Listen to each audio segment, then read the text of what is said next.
What is the maximum wealth a person can amass in his lifetime? You're in for a surprise if your guess falls anywhere below $100 trillion. Today, we'll discuss the top 10 richest people of all time. Although most of them are long dead and have been for centuries, we can still observe how opulent their lifestyles were, even by today's standards. Before starting the video, smash the like button and subscribe to never miss out on any of our videos. Number 10. William the Conqueror. One of the world's wealthiest families is frequently considered to be the English royal family. They will not soon be sleeping under a bridge with their 88 billion bucks. However, in contrast to their ancestor, the first king of England, their enormous riches are insignificant. In addition to seizing control of the British island when he was 38, William the Conqueror amassed a quick fortune that today would be worth $228 billion. He only received around 1/3 of them in taxes from Normandy's peasants. So either they were extraordinarily wealthy peasants or heavily taxed into impoverishment. He spent most of his money on creating infrastructure. Over 100 buildings, including castles, fortresses, churches, and the famous White Tower, had been built by him before his death. Number 9. Osman Ali Khan. Ali Khan presided over the princely state from 1911 to 1948, when India conquered it. It's truly a miracle the nation maintained its independence for that long when your monarch is regarded as the wealthiest man on the planet while living in the same age as famous businessmen like J.P. Morgan, Rockefeller, Rothschild, and others, especially considering that it at the time had the only active diamond mine in the world, being in control of a mint in a nation that supplied the world's diamond trade. The absolute lowest one could reach is $230 billion. The Nizam could have made more money if he hadn't used the earnings to improve living for his people.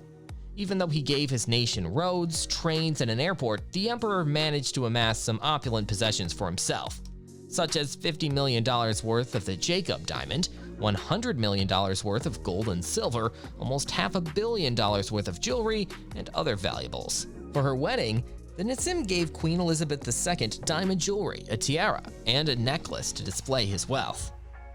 Number 8. Nicholas Romanov. Not everyone can say that they invented communism. Not that anyone in their right mind would, but Nicholas Romanov, also known as the last Russian emperor, reigned with such incompetence that he turned Russia into the birthplace of the ideology that still frightens people worldwide. Such a man probably can't be very wealthy, yet unlike Russia, Nicholas fared pretty well in terms of his fortune. One may see small social inequalities when a leader has $300 billion in his bank. One could understandably question how this Sark amassed such tremendous wealth when his people were so poor. The US is the answer, or more precisely, Alaska. Romanov sold the oil-rich peninsula to the US out of fear of losing it to the British. Of course, the Tsar and his family enjoyed a luxury that may make even today's billionaires envious. Number 7. John D. Rockefeller. John D. Rockefeller's status as the most productive person to ever live is evidence of his rise to global wealth in the middle of the 20th century. Rockefeller is thought to have made more than $1.5 trillion in his lifetime. His estimated net worth at the end of his life was about $400 billion, and how could it not be? At the end of the 19th century and the beginning of the 20th, he monopolized 90% of the US oil market with his Standard Oil. Like today's billionaires, Rockefeller knew how to spend money, not only make it. His life was one of his first significant purchases. The fact that he paid to avoid being enlisted into the American Civil War most likely saved his life. John possessed one of the earliest cars ever made at a time when owning one was nothing short of a statement. Unfortunately, he unintentionally created a standard that demands that anyone with 10 figures in their bank account have a garage full of luxury vehicles. Number 6. Mansa Musa. Being wealthy and from Mali sounds like the start of a really inappropriate joke nowadays, but standards were a little different in the 14th century. Mali, a country rich in natural resources, wasn't destroyed by colonialism back then. Its first emperor, Musa, was regarded as the wealthiest man in the world, with an estimated net worth of $415 billion, naturally adjusted to modern currency. Europe was among the worst locations to live in 1312. When Mansa Musa came to power, the country was torn apart by famine, ongoing conflicts, and many epidemics. In 1324, he traveled to Mecca with a caravan stretched as far as the eye could see to display his immense wealth. Musa, who didn't know how to travel on a budget, had tens of thousands of people in his retinue, along with thousands of camels and horses hauling tons of gold, and constructed mosques wherever he stopped by, only so that he might properly pray to Allah. I guess he had a worthy cause to express gratitude to his God. Musa's extravagant spending caused the economy to collapse wherever he went, which resulted in massive inflation that spread quickly throughout local economies, causing them to collapse. This is how you successfully conquer a nation. Number 5. King Solomon. The Bible considers King Solomon the wealthiest king in history, and we all know how reliable the Book of Books is. According to the Old Testament, King Solomon reportedly received over 25 tons of gold annually for 39 years. According to experts, Solomon's riches over his reign, attributable to the tribute, taxation, and other income, would be equivalent to almost $2.2 trillion in today's currency.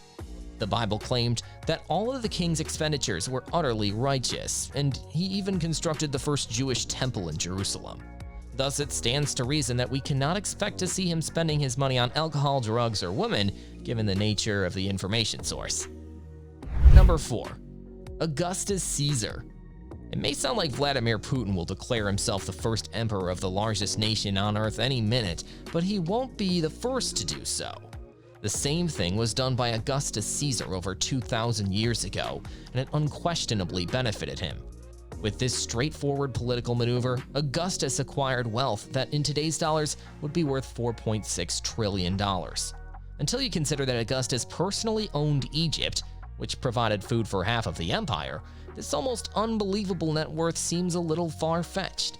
In addition to possessing a whole nation, Augustus was thought to have received at least 10 million gold coins from his uncle Julius. Number 3. Akbar I. If you inquire about the Mughal Empire, they would likely believe it to be a brand new virus that would lock the entire world down. Yes, the former Far Eastern Empire that governed most of the Indian subcontinent and the region south and west of the Himalayas had little influence on Western civilization. However, its impact on South Asia was significant. Its significance is primarily attributable to Akbar I, who is thought to have reigned over 25% of the global GDP at one point.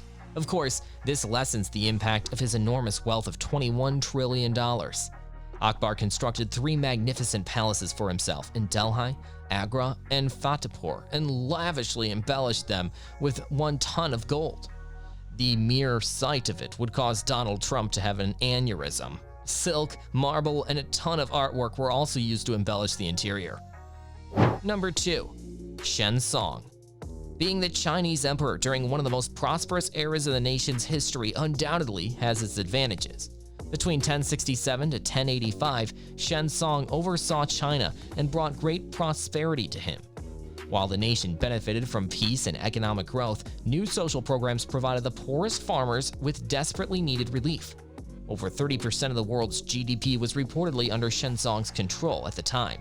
According to experts, the emperor had the equivalent of $30 trillion in his possession during the height of his power.